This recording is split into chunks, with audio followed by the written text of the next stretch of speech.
আসসালামু আলাইকুম এভরিওয়ান। আশা করি সবাই ভালো আছো। আমি অনেক ভালো আছি। আজকে তোমাদের জন্য আরেকটি মিনি ব্লগ নিয়ে আসলাম। তো এই যে একটা সুন্দর পিঠা রেসিপি নিয়ে আসলাম।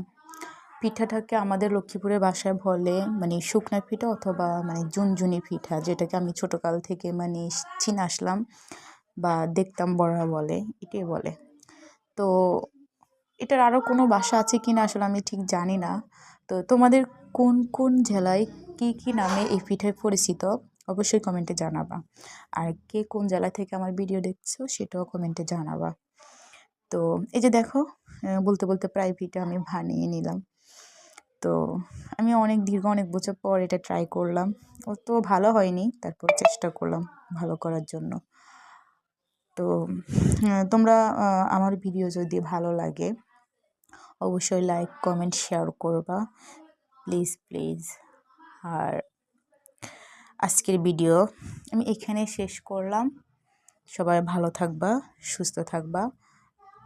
আল্লাহ হাফেজ। দেখা হবে নেক্সট কোনো ভিডিওতে। ততক্ষণ পাশে থাকবা।